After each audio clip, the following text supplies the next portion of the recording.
वो वीडियो जो आपने मुझे भेजी थी वो मैंने सारी देखी थी ओके, यूट्यूब पे ना। That's really good.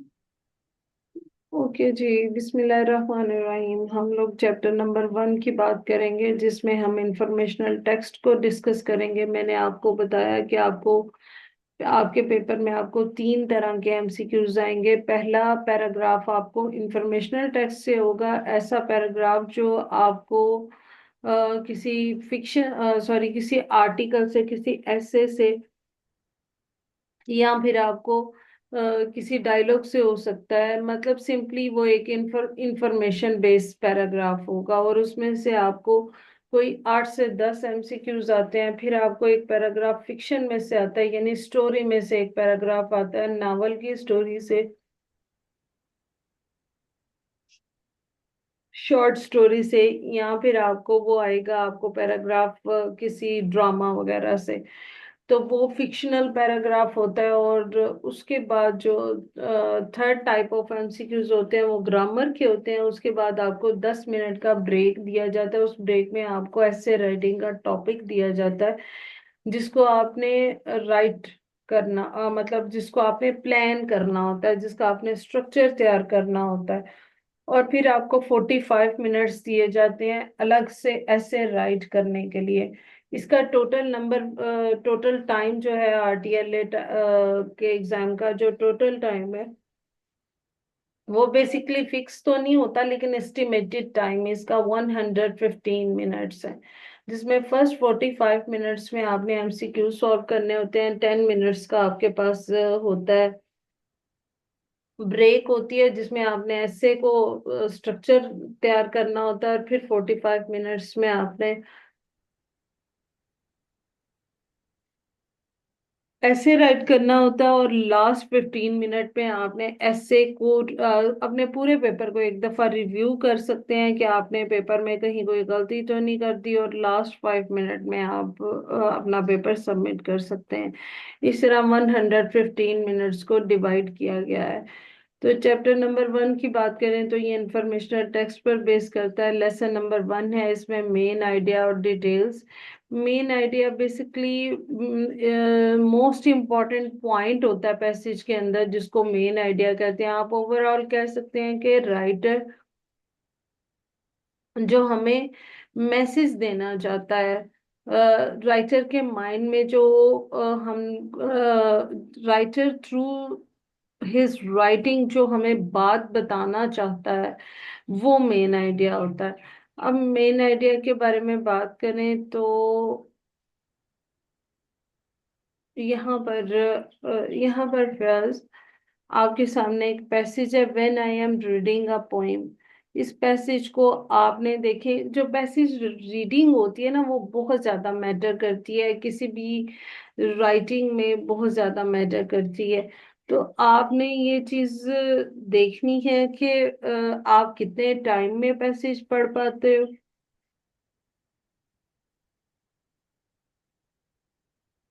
और इसके अलावा ये कि आपको आपकी पैसिव रीडिंग कैसी है। तो इस चीज को देखने के लिए मैं चाहूंगी कि ये पैसेज आप खुद रीड करें। ये when I am reading a poem, I rarely feel alone in the room से, ये यहाँ तक, all those who came before me.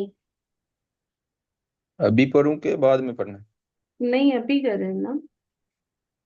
बिस्मिल्लाहिर्रहमानिर्रहीम। When I am reading a poem, really feel alone in the room. The poet and I are together.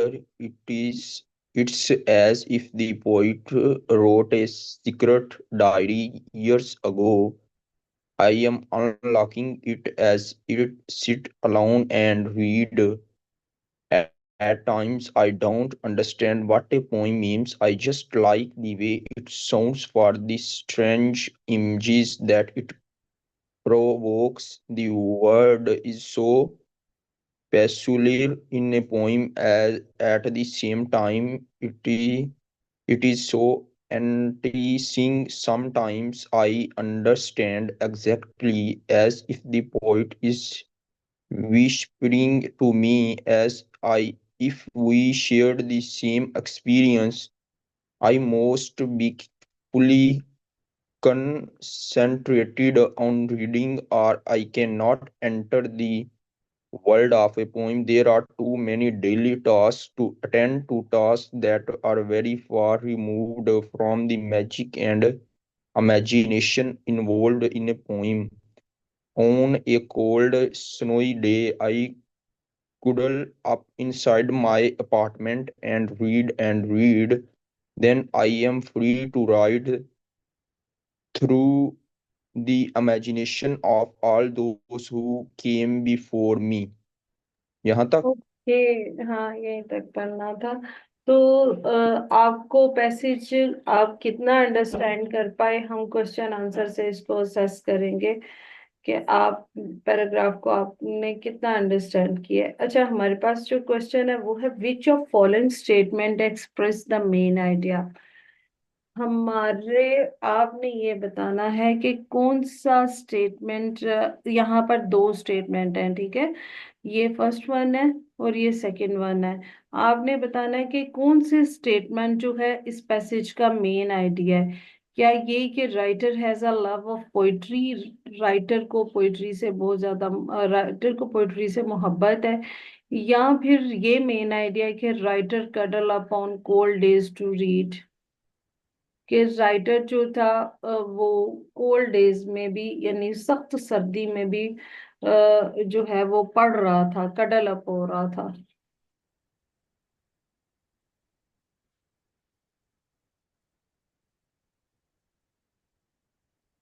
दो ही MCQs है। नहीं, lesson में ये तो प्रैक्टिसेस है ना, जो सॉरी, ये तो सिर्फ लेसन है, ये तो सिर्फ जजमेंट है कि आपको पैराग्राफ कितना समझ में आया। तो जो बेसिक एमसीक्यूज होंगे ना, जो इसकी प्रैक्टिस होगी, वो मैं आपको दिखाऊंगी, उसमें 4 ही एमसीक्यूज होते हैं, लेकिन लेसन तो एक जजमेंट होती है, तो इसमें 2 ही एमसीक्यूज होते हैं।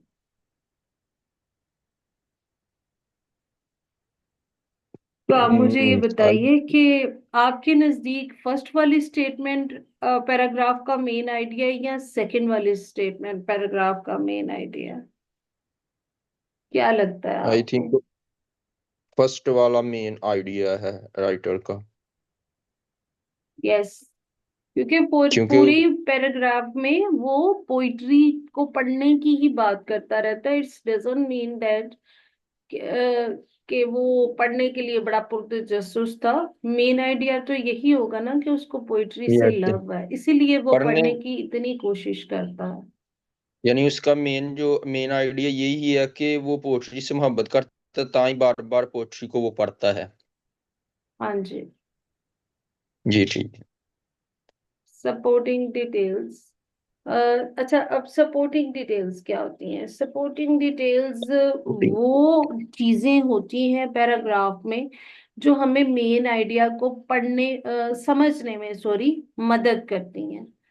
लाइक आप, हमने देखा कि वो सख्त सर्दी में पढ़ रहा है, पहले वो कहता है कि मुझे समझ ही नहीं आई कि पोइम क्या है, लेकिन फिर मुझे आहिस्ता आहिस्ता पढ़ने का मजा आने लगा, और फिर जब मुझे पढ़ने का मजा आने लगा, फिर मुझे समझ भी आने लगी कि मैं पोइट्री में क्या पढ़ रहा हूँ।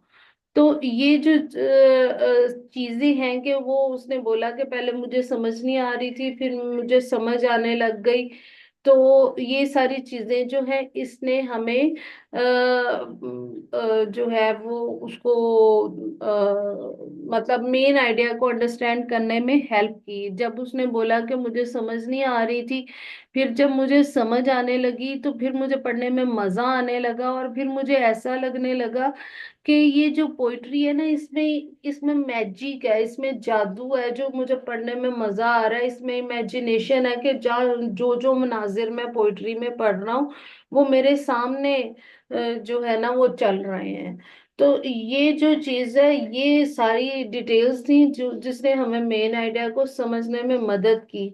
तो आपने यहाँ पर बताना है कि यहाँ पर कौन सी डिटेल्स हैं जिसने आपको मेन आइडिया को समझने में मदद की। Which details help you understand the writer's main point At time the writer does not understand a poem.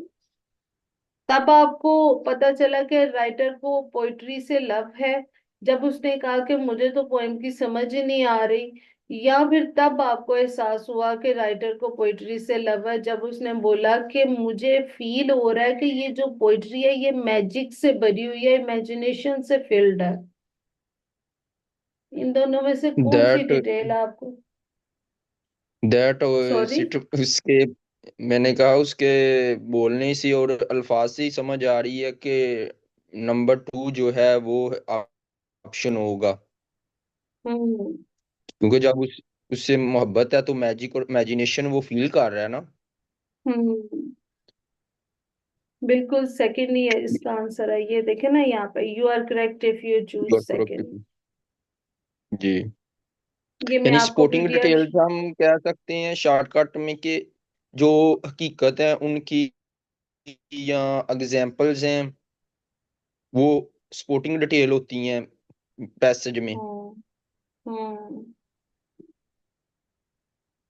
तो उसके बाद हम लोग बात करेंगे रीस्टेटमेंट और समरी की। मैं इनकी प्रैक्टिसेस आपको बाद में दिखाऊंगी। अच्छा, अब जी ठीक रीस्टेटमेंट क्या होती है? रीस्टेटमेंट एक ऐसा आइडिया होता है है। जो आप किसी की बात को अपने लफ्जों में जब बयान कर देते हैं ना, तो वो रीस्टेटमेंट होती है। लाइक यहाँ पर एक बड़ी अच्छी एग्जांपल दी हुई है। A friend may tell you that movie wasn't worth the $8 she spent on it. आपकी कोई फ्रेंड आपको आके बताती है कि मूवी इतनी अच्छी नहीं थी कि मैं उस पे $8 खर्च करती। अब अगर सेम मूवी की बात आपकी अपने को वर्कर से हो रही है, तो आप उसको सिंपली बोलोगे कि आपकी फ्रेंड ने बताया था कि मूवी अच्छी नहीं है, your friend said that movie was no good. आप सेम चीज उसको नहीं बताओगे, आप जो उसमें से जो मेन चीज है ना वो उसको बताओगे। उसकी ये बात करने का मकसद यही था, आपको बताना कि मूवी इतनी अच्छी नहीं है। जब आप अपने फ्रेंड की बात को वर्कर को बताओगे तो आप यही कहोगे कि मूवी इतनी अच्छी नहीं है। तो यहाँ पर हमारे पास एक पैराग्राफ है जिसको आपने रीड करना है, और फिर हमें पता चलेगा कि आप रीस्टेटमेंट को कितना अच्छा अंडरस्टैंड कर पाए हो। ये पैराग्राफ आपने यहाँ से स्टार्ट करना है, इन कैंटन ओहियो से बेस्ट चॉकलेट इन टाउन तक। ये यहाँ से स्टार्ट करूंगा। In Canton, hmm. in Canton, Ohio, we take our desserts seriously. Seriously, there are two local candy stores that receive our 19% of the city candy business. Haggis and Belvins. Those who prefer Haggis won't befriend anyone who buys their sweets at Baldwin. My family Baldwin. has ठीक है, Baldwin, बोले। ba- hmm. बाल्डविन्स। Baldwins, Baldwins. My family has always patronized Haggis at the Haggis factory.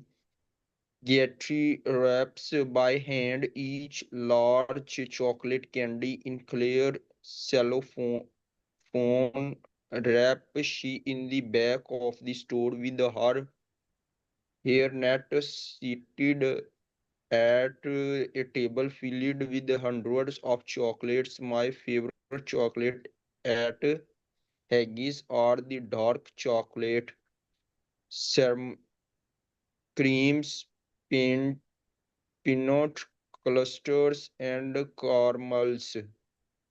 Haggis, कैरेमल्स। uh, caramels. Haggis aficionados ठीक है। point point out that their candy of choice is large size and therefore supe- superior.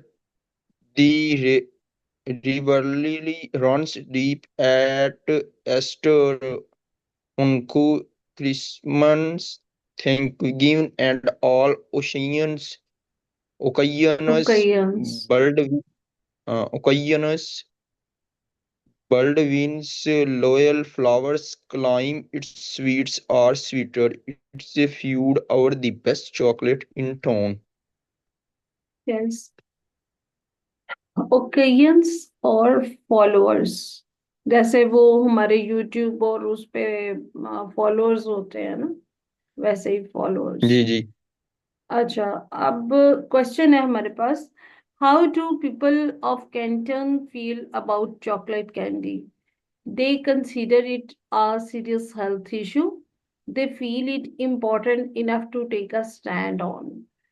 Canton के जो people है, वो chocolate candy के बारे में कैसा फील करते हैं? क्या वो ये समझते हैं कि चॉकलेट जो है वो एक सीरियस हेल्थ इशू है, या फिर वो समझते हैं कि ये हर मौके पर अहम है, या फिर उनको लगता है take a stand on basically एक इडियमेटिक फ्रेज है जिसका मतलब है मुनासिब मीन्स मौवाके, वो जो ट्रेडिशनल ओकेजन्स होते हैं ना जो हम सेलिब्रेट करते हैं, तो उसको बोलते हैं। तो यहाँ पर वो कहते हैं कि आपके नज़दीक कैंटन के लोगों को क्या लगता है कि चॉकलेट जो है, चॉकलेट को वो एक सीरियस हेल्थ इशू कंसीडर करते हैं, या फिर वो सोचते हैं कि ये हर मौके पर जरूरी है?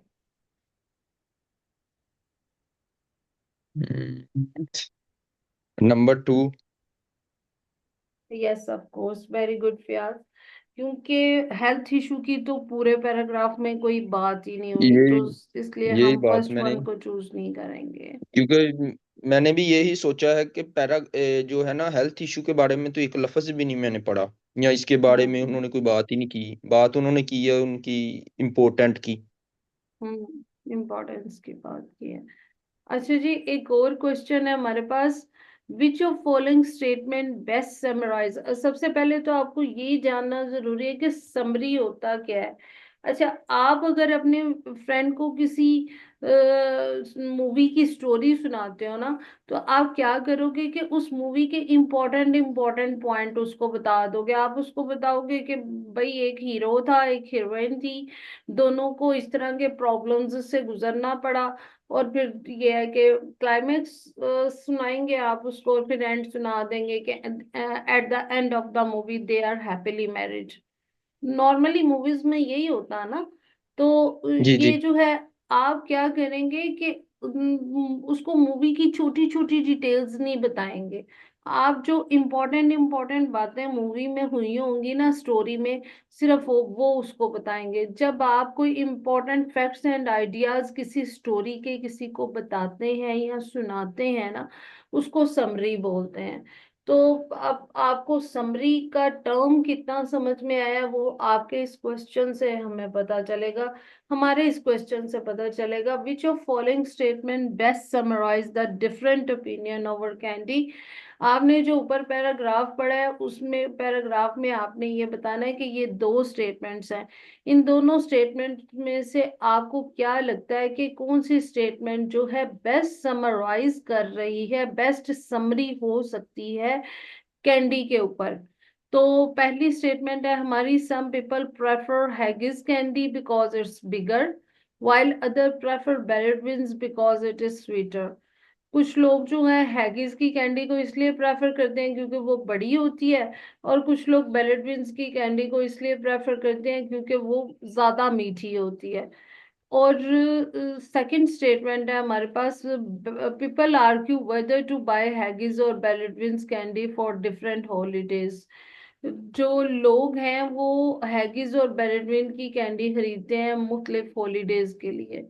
आपके नजदीक जो है वो कौन सी स्टेटमेंट जो है वो समराइज कर रही है कैंडी के ऊपर डिफरेंट ओपिनियन को?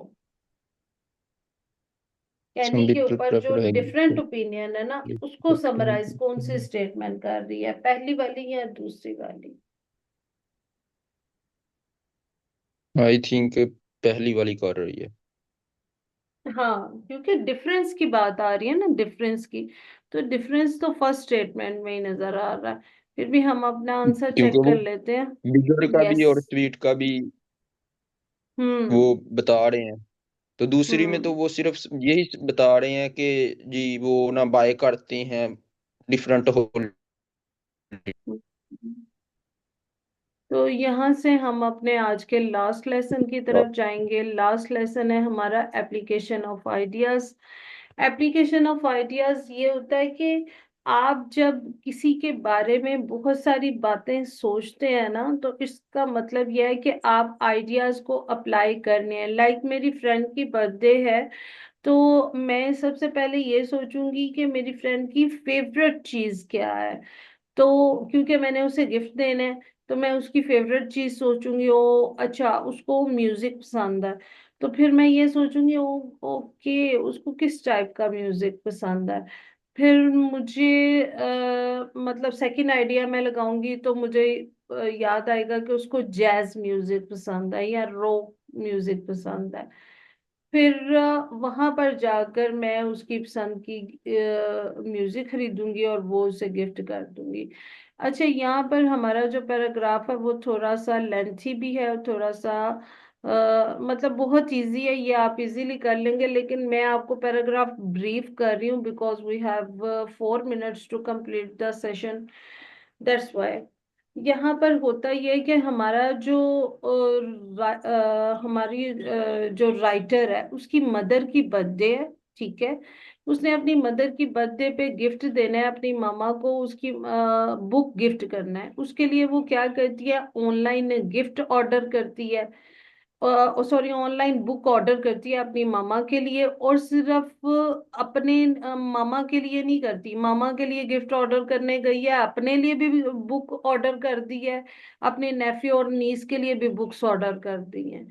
फिर एंड पे वो ये होता है कि एक कार्टन आता है जो बहुत बड़ा होता है, तो वो ये कहती है कि शायद इसलिए बहुत बड़ा है कि बुक्स डैमेज ना हो जाए। लेकिन बेचारी जब कॉटन खोलती है तो उसे पता चलता है कि कॉटन के अंदर तो एक ही बुक की 11 कॉपीज पड़ी हुई हैं। और वो कहती है मैं इतनी डिसअपॉइंट हुई हूँ क्योंकि ये जो है ना वो, ये तो वो बुक ही नहीं है जो मैंने ऑर्डर की थी, और वो भी एक ही बुक की 11 कॉपीज, और ये बुक तो मेरे किसी काम की भी नहीं है क्योंकि मेरी फैमिली को ये बुक पसंद ही नहीं है। और हमारे बच्चे भी, वो बताती है कि हैरी पॉटर और डॉक्टर स्विस और आर्ट ऑफ डाइगोर जैसे बुक्स पढ़ते हैं। तो वो कहती है कि मैं ऑनलाइन जो है स्टोर बाइंग से बहुत सीख हुई हूँ।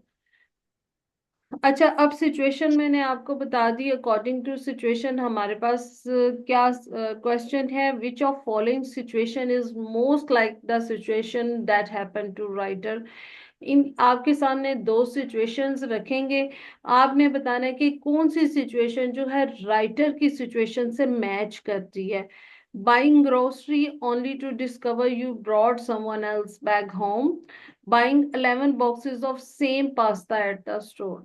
आपको क्या लगता है कि ये वाली सिचुएशन राइटर की सिचुएशन से मैच करती है, या ये वाली सिचुएशन के कोई वो ग्रोसरी स्टोर पे कोई ग्रोसरी खरीदने गया है, तो अपना बैग उठा के लाने के बजाय किसी और का बैग उठा लाया है।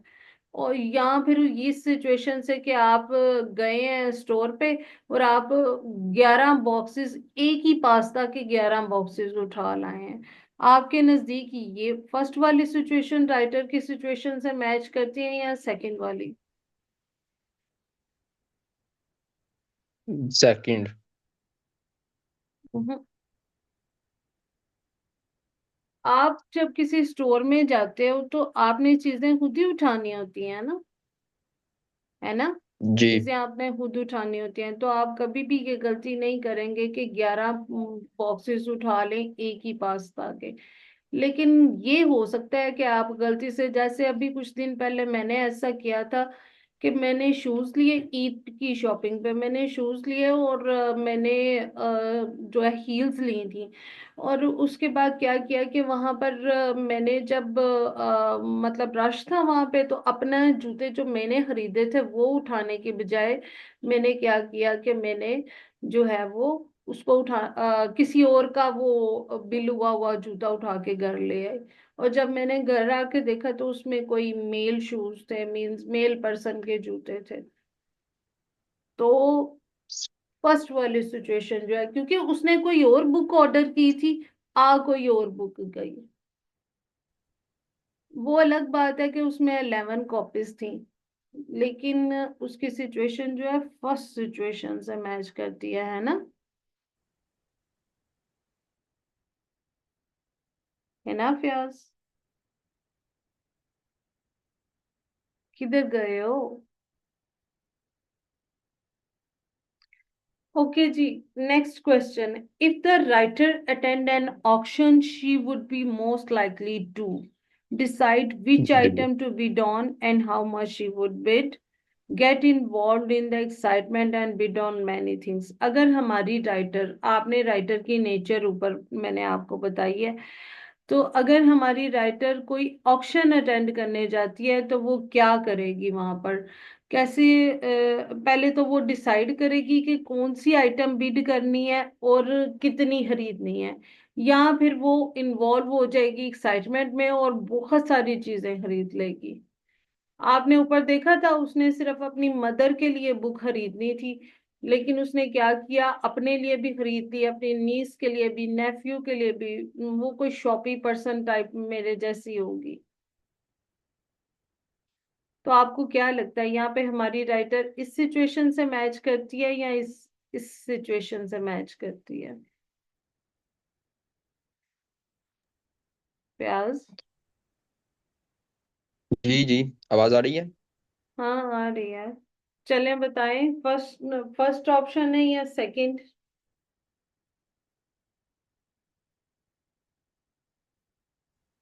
सिचुएशन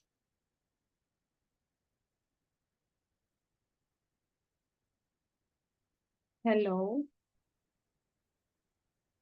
मुताबिक आवाज नहीं आ रही। हाँ जी, हाँ जी, आ रही है, बताएं सिचुएशन मैंने के क्या, ये ऊपर मुताबिक। जो सिचुएशन चल, हम्म।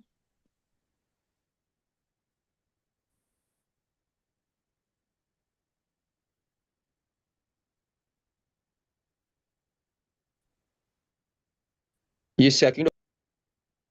एग्जैक्टली ऊपर जो सिचुएशन चल रही है उसके मुताबिक तो सेकंड ऑप्शन होगी, क्योंकि वो शॉपी पर्सन है, एक्साइटेड हो जाएगी और बहुत सारी चीजें खरीद लेगी। तो यहाँ पर जनाब हमारे 3 लेसन्स कंप्लीट हो जाते हैं। आज का हमारा जो है सेशन यहाँ पर क्लोज हो रहा है। अच्छा, आपको यहाँ पर वो भी दिखा देते हैं, इसकी प्रैक्टिसेस भी दिखा देते हैं। लेसन नंबर 1 और लेसन नंबर 2 और लेसन नंबर 3 की प्रैक्टिसेस भी दिखा देते हैं, जो आपने सॉल्व करके मुझे शेयर करनी होंगी, ठीक है? वैसे आपको जो है वो समझ आई है, लेसन्स की समझ आई है, सम मीन्स जो हमने टर्म्स पढ़ी हैं इसमें, उसको आप अंडरस्टैंड कर पाए हैं? जी। Okay, that's good.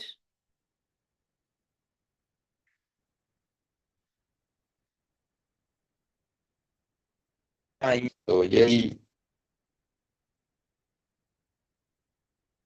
ओके जी, आपको यहाँ पर दिखाते हैं चैप्टर नंबर 1 की प्रैक्टिस। ये आई थिंक रही मैंने काफी चैप्टर। ज्यादा समझा है। लेसन नंबर 1 की प्रैक्टिस, ये देखें, ये आपको पैराग्राफ है, ठीक है? ये पैराग्राफ है, ये इसको आपने रीड करना है और इस पैराग्राफ से मुतालिक नीचे 5 MCQs हैं। ये पहले वाला, दूसरे वाला, तीसरे वाला, ये चौथा और ये पांचवा। ठीक है, ये आपने इसको कैसे करना है, आपने इसको लिखना है प्रैक्टिस नंबर 1 मैसेज में जाके। जो मैसेज होता है ना, उसमें जाके आपने लिखना है प्रैक्टिस नंबर 1। आगे आपने फर्स्ट लिखना है, यानी 1 लिखना है, और 1 के साथ जो भी राइट ऑप्शन होंगी ना वो आपने टाइप कर देनी है, यानी 1B, 2C, 3A, 4D, 5C। इस तरह करके आपने एक की बना के ना आपने मिस सना को शेयर कर देनी है, वो आपकी प्रैक्टिस को स्कोर कर देंगी। ठीक है यानी मैसेज प्याज? में जाके व्हाट्सएप पे जी जी। हाँ जी, व्हाट्सएप पे, व्हाट्सएप पे। जाके लिख देना प्रैक्टिस नंबर 1, नीचे 1 लिखकर फिर वो जो करेक्ट आंसर होना है उस पे वो लिख देना है, हम्म। सी या ई, इस तरह यानी एक एक करके भेजूंगा ये बिल्कुल बिल्कुल। प्रैक्टिस। बिल्कुल। सो ये लेसन नंबर 1 की प्रैक्टिस है। जी, ये लेसन नंबर 1 की प्रैक्टिस है, ये लेसन नंबर 2 की प्रैक्टिस है, ठीक है। ये मैं ऐसे रिकॉर्डिंग में देखूंगा, ये जो लेसन है। नहीं नहीं, मैं आपको इसके पीडीएफ शेयर करूंगी। जी आपको ये फाइलें शेयर करूंगी, आप फाइल्स से देख सकते हैं। Okay Fayaz, everything is understand by you. जी जी। आज माशाल्लाह काफी ज्यादा समझ आया है। उम्मीद है हम आस्ता आस्ता मजीद समझेंगे। Okay done, thank you so much and have good day. इंशाल्लाह हम कल सेम टाइम पे नेक्स्ट 3 लेसन्स के साथ मिलेंगे। जी ठीक है। अच्छा मैम, इसका मेन कंसेप्ट यही है ना कि हमने पैराग्राफ को पढ़ना होता है, समझना होता है उसके मुताबिक फिर। जी जी, बिल्कुल ऐसा ही है। पैराग्राफ को यानी वो अंडरस्टैंड करना है, फिर उसके मुताबिक एमसीक्यू सॉल्व करना है। यानी वो पैराग्राफ से हमें रिलेटेड ही एमसीक्यूज पूछेंगे, उनमें से कोई एक। बिल्कुल बिल्कुल। ओके डियर, टेक केयर, अल्लाह हाफिज।